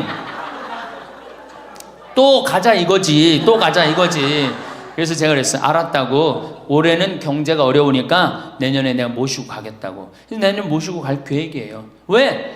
이제는 인생이 휴가란 말이야. 휴가니까 정말로 인생을 즐겁게 살고 좀 하느님께 영광 드리고 감사하면서 살다가 떠날 때 부조금은 어머니 이름으로 부조금이 들어오면 어머니 이름으로 과원에 집 한 채 줘줄 거고 아버지가 돌아가시면 아버지 이름으로 집 한 채 드리고 그리고 아무것도 남기지 않고 가시는 거예요. 그게 멋있는 거예요. 그러니까 제발 욕심을 버리세요. 내 자식 내 새끼 이 욕심을 버려. 우리가 하늘나라를 지향하는 사람들은 아니야? 근데 뭐 이렇게 세상에 욕심이 많아. 하늘나라에 지향하는 사람들이. 그러니까 돌아가실 때는 누구한테 돌아가? 난 이 돌아간다는 말 참 좋아해요. 죽었다는 말보다 돌아간다는 말을 참. 어디로 돌아가? 하느님한테로 돌아가는 거예요. 돌아갈 때는 하느님한테 돌아갈 때는 좀 자신 있게 돌아가야 될 거 아니야. 세상에 다 묻어놓고 그냥 빈털터리로 너 나한테 한 게 뭐 있냐? 난 자식한테 다 주고 왔습니다. 하느님 내가 고아원 아이들 정말로 정말 엄마 아버지 없는 아이들을 위해서 집 한 채 져주고 왔습니다.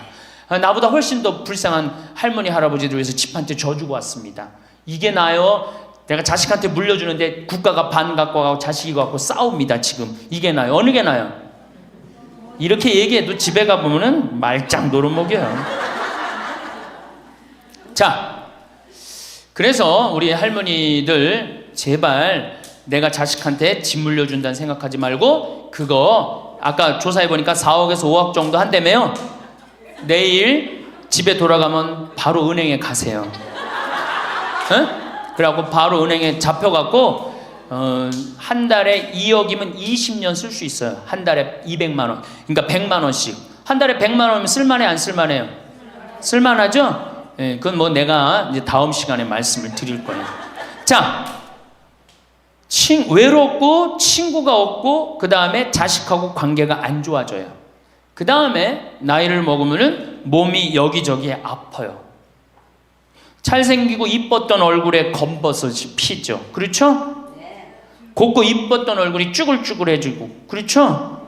예. 당뇨병이 생겨서 기력도 빠지고, 관절염이 생겨서 무릎도 아프고, 골다공증이 생겨서 넘어지기만 해도 뼈가 부러지고, 심장병도 생기고, 또 치매까지 걸리면 자식인지 누군지 구분도 못하고, 예? 여기가 하늘인지 땅인지 예? 그것도 구분 못하고, 고혈압으로 쓰러져 갖고 다리 한쪽 질질 끌고 다니고, 이런 그런 거를 주위에서 자꾸 보면 자꾸 자신감이 있어요 없어요? 없죠? 그런데 이런 사람들은 극히 드물다는 거예요. 미국의 95%는 건강하게 살아요. 그리고 여기 있는 할머니들은 지금 안양에서부터 여기까지 관광버스 타고 2시간 반 동안 왔죠? 그러니까 여기 있는 할머니들은 적어도 100살까지 전혀 문제없이 살 할머니들이에요. 100살까지. 왜? 지금 근력은 100살까지 관리만 잘하면 100살까지 산단 말이에요. 관리만. 그리고 살다가 죽을 때는 어떻게 죽을 수 있는 가능성이 많은 할머니들이야? 꼴가닥 죽을 수 있는 가능성이 많은 할머니들이에요. 자, 그러니까 할머니들이 이제 운동을 잘 하셔야 돼요. 그냥 늙었다고 난 늙었다 이걸로 끝나는 게 아니에요. 우리 할머니들, 며느리들한테 섭섭한 할머니들 많죠? 100명이면 99명이 며느리한테 섭섭해요. 100명이. 맞죠? 네. 아유, 솔직해네. 비산동 할머니들이. 왜 내가 100명이면 99명이 며느리한테 섭섭하냐면, 내가 고해성사를 들어보면요, 내가 비산동에 있을 때 16,000명이었지 교우들이. 고해성사 무지하게 많이 들어봤어요. 할머니들이 오면 고해성사의 100%가 다 며느리 욕이에요. 며느리 욕. 뭐 며느리가 얼마나 못되게 한 거 뭐 다 얘기해요. 그럼 내가 뭐라고 그래? 할머니, 요새 젊은 것들이 버릇이 없어서 예의 없이 자라서 그러니까 할머니가 이해하라고. 할머니 며느리만 그런 게 아니라 다 그렇다. 예. 그럼 며느리들은 들어오면 나한테 뭐라고 고해성사할 것 같아? 시어머니 때문에 미치겠다고 그러는 거예요. 시어머니 때문에. 그럼 내가 그 며느리들한테 뭐라고 그럴 것 같아요? 늙으면 다 그러니까, 니네 집만 그런 게 아니다. 늙으면 다 그러니까 신경 쓰지 말아라. 제가 그래요. 어쩔 수 없는 거예요. 어쩔 수 없는 거예요. 자, 그런데 할머니들하고 며느리들하고 입장을 조금 생각을 해봐. 자, 우리 할머니들 자식들 키웠을 때, 막 키웠을 때 태어났어. 막 손가락에 꼬무락거리고 막 저기 막 옹알이하고 이뻐요 안 이뻐요? 아, 이놈이 일어났어. 뻗떡. 그래갖고 걸으면 한 걸음 뛰었을 때 흥분돼요 안 흥분돼요? 흥분되죠? 걸어. 그럼 기가 막히게 행복하죠? 그 행복은 아마 생각해봐. 기가 막히게 행복했을 거야. 거기다 엄마라고 그래봐. 어때요? 막 죽지 엄마라고 그러면은. 막 죽어 엄마라고 그러면은. 거기다가 이제 애가 가방 들고 막 학교 갔다가 뛰어왔다 하고, 아, 이놈이 키가 중학교 고등학교 됐는데 나보다 더 커져. 뿌듯해요 안 뿌듯해요? 이게 키우는 맛이요 보통 큰 맛이 아니에요. 그런데 반대로 입장을 바꿔놓고 이제 생각을 해보면, 우리 어머니가 70이 됐어. 문을 열고 나오면은 아이고 그런단 말이야. 부모는 자식을 키우는 재미에 정말로 푹 빠져있지만, 자식은 부모가 죽어가는 걸 본단 말이야. 얘야 눈이 좀 안 보인다. 보니까 백내장이 걸렸어. 눈이 또 났더니 얘야 무릎이 아프다. 그러니까 무릎에 여기 그냥 저기 물렁뼈가 다 없어졌고 그 뼈 수술해줬어. 그러니까 문 열고 나오면 아이고 좋아질 가능성이 있어요? 점점 나빠져요? 점점 죽어가는 걸 보는 거예요. 누가 더 기쁠 것 같아? 자식을 키울 때가 기쁠 것 같아? 죽어가는 부모를 보는 게 기쁠 것 같아요? 여기는 안타까움, 짜증, 의무감 이런 게 들었어. 여기는 기쁨이 있고. 그러니까 우리 할머니들 자식들한테 나한테 왜 이렇게 섭섭하게 하나 원망할 필요가 없어요. 그 죽어가는 걸 보는 건 그 슬픈 거예요. 그 외로운 거예요. 이게 정말 좋은 건 뭐야? 그 모습을 자식한테 안 보이는 거예요. 따로 떨어져서 사는 게 제일 좋은 거예요. 따로 떨어져서 사는 게. 그러니까 제발 같이 살 생각 좀 하지 마세요. 자식한테 뭐 의지하고 기대하고 산다. 지금부터 피눈물 나는 이야기를 하겠습니다. 제가 평택에서 알고 있던 할머니 한 분이 옛날에 과학 선생님을 했어요. 이 할머니가 나이가 82살인데 글쎄 75살 되던 해에 아들이 꼬신 거예요. 어머니가 살던 아파트 팔고 내가 사는 아파트 팔아서 50평짜리 아파트를 사자. 그래서 75살 먹은 할머니가 그런 생각을 했대. 내가 살면은 얼마나 사나? 살면 얼마나 사나? 여기 혹시 나는 살면 얼마나 사나 그런 생각 하시는 분들 손 들어보세요. 절대 그런 생각 하지 마세요. 안 죽어.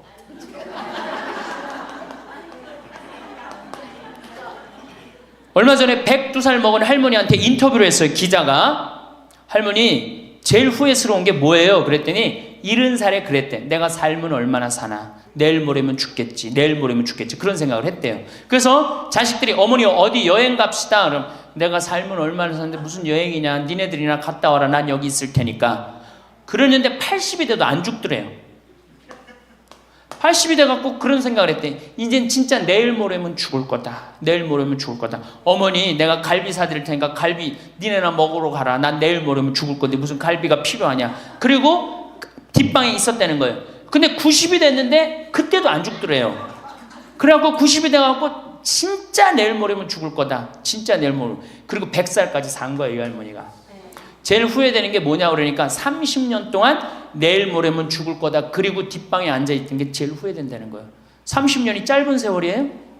그 30년 동안 돌아다니고 먹고 싶은 거 먹고 만나고 싶은 친구 만나고 노인대학에 나오면 춤 시간도 있죠. 춤도 추고 박수도 치고 그랬으면 그 30년이 축복의 30년이야? 저주의 30년이야? 축복이죠. 근데 그 할머니는 어떻게 사는 거야? 저주의 30년을 사는 거예요. 어쨌든 이 할머니가 내가 살면 얼마나 사나? 손자 얼굴이나 보고 자식이나 밥이나 먹고 같이 살아야 되겠다. 그리고 그 집을 팔아갖고 아들 이름으로 다 해주고 들어온 거예요. 들어오는 순간 자식하고 살아요? 누구하고 살아요? 며느리하고 살죠. 며느리가 그동안 시어머니하고 안 살았는데 학교 선생님을 했으니 얼마나 꼬장꼬장해요. 챙견을 얼마나 하겠어. 이거 챙견 저거 챙견. 그래 며느리 미쳐 안 미쳐?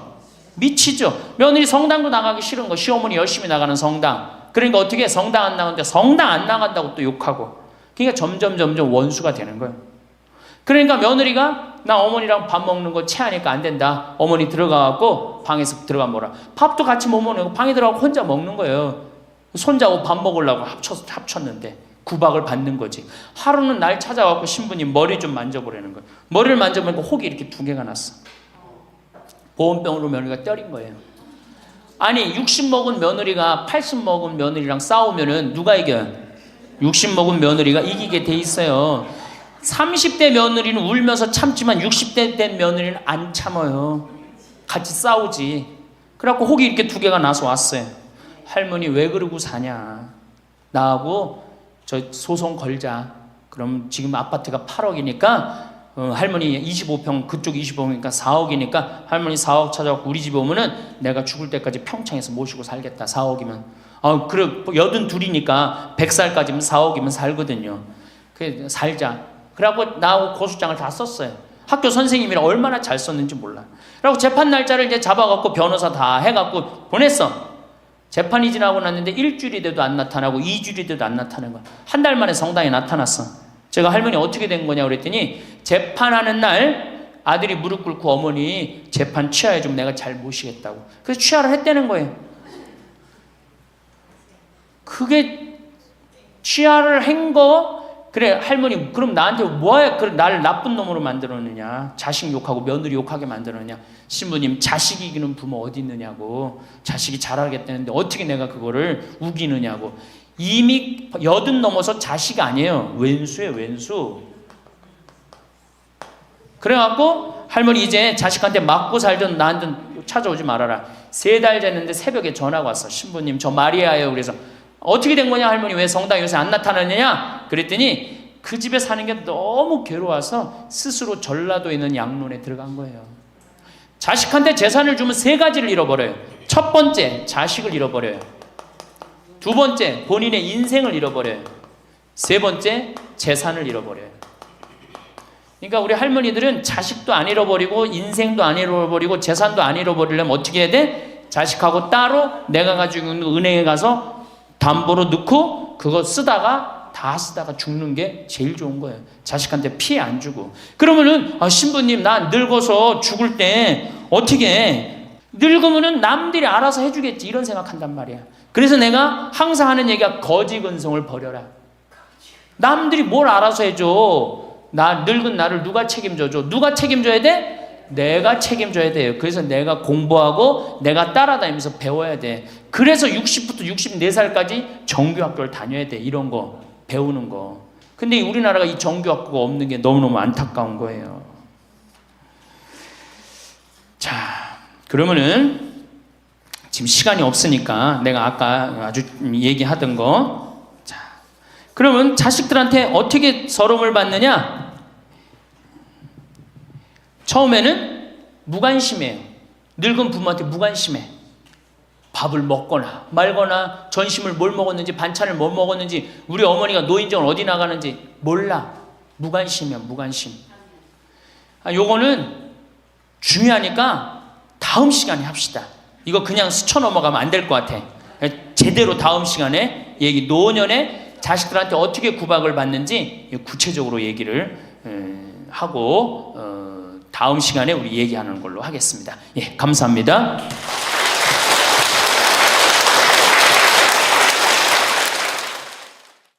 황창현 신부님께서 우리에게 들려주신 소중한 지혜들을 바탕으로 인생의 황금기를 더욱 행복하고 의미 있게 가꾸어 갈 수 있는 방법들에 대해 좀 더 깊이 함께 생각해 보는 시간을 가져볼까 합니다.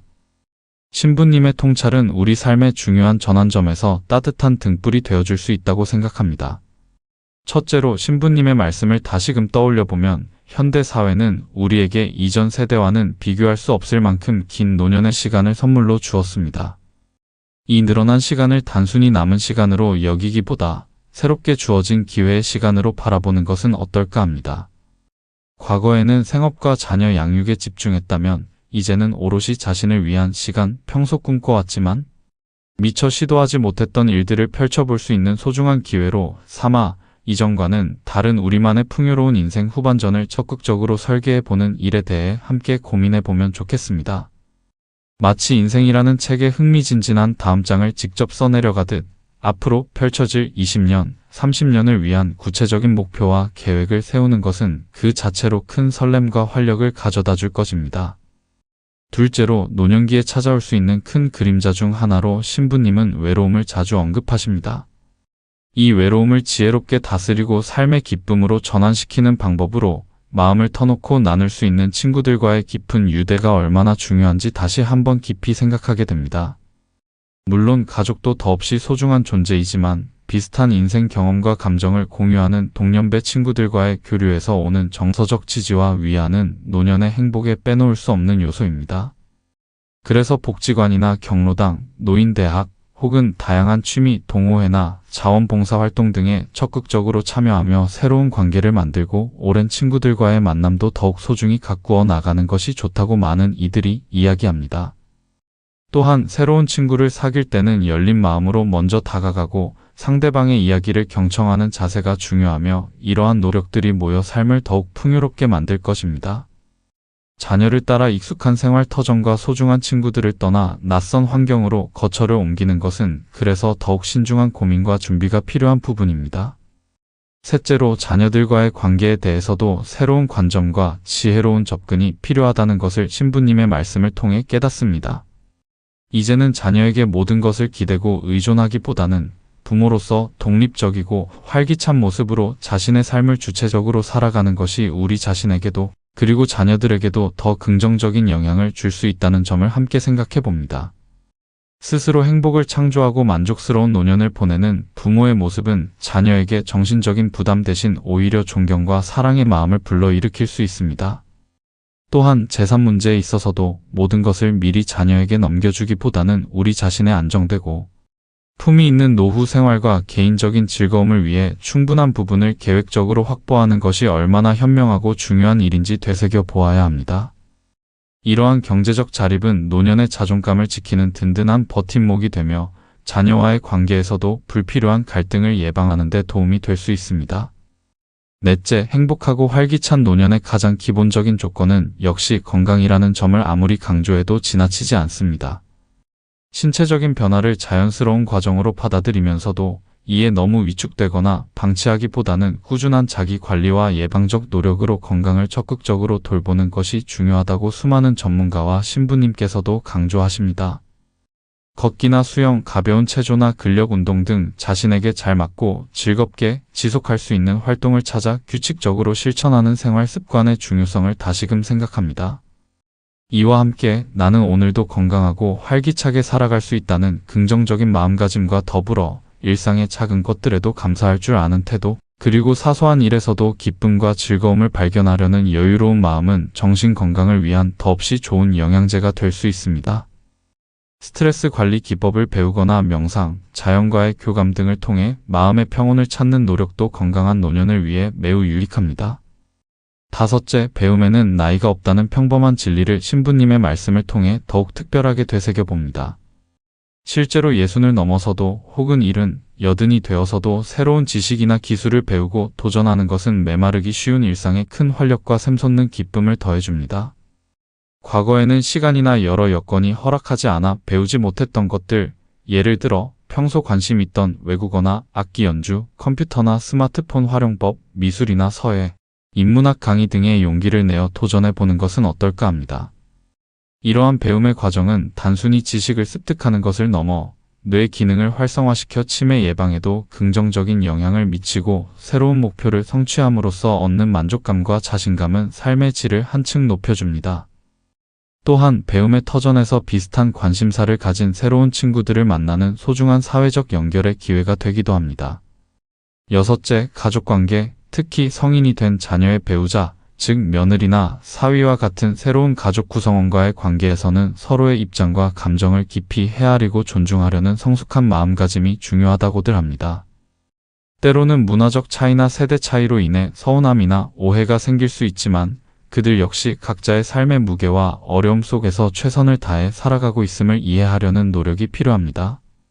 신부님의 지혜를 빌리자면 과거의 권위적인 방식이나 일방적인 기대를 내세우기보다는 한 명의 독립된 인격체로서 그들의 삶의 방식과 가치관을 존중하며 때로는 적절한 심리적 거리를 유지하는 것이 오히려 더 편안하고 건강한 관계를 오랫동안 지속시키는 현명한 방법이 될 수 있습니다. 진심 어린 칭찬과 격려는 관계를 부드럽게 하는 윤활유가 될 것입니다. 일곱째, 삶의 마지막 여정인 죽음에 대해서도 좀 더 열린 마음으로 성찰하고 준비하는 자세가 필요하다는 것을 신부님의 말씀을 통해 배웁니다.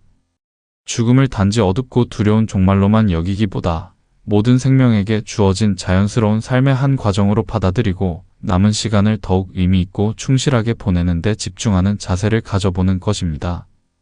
황창현 신부님은 이를 하느님 품으로 평화롭게 돌아가는 것이라고도 표현하셨습니다. 자신의 삶을 아름답게 돌아보고 정리하며 사랑하는 사람들에게 진심을 전하고 혹시라도 마음에 남은 응어리가 있다면 풀고 화해하는 시간을 갖는 것도 중요합니다.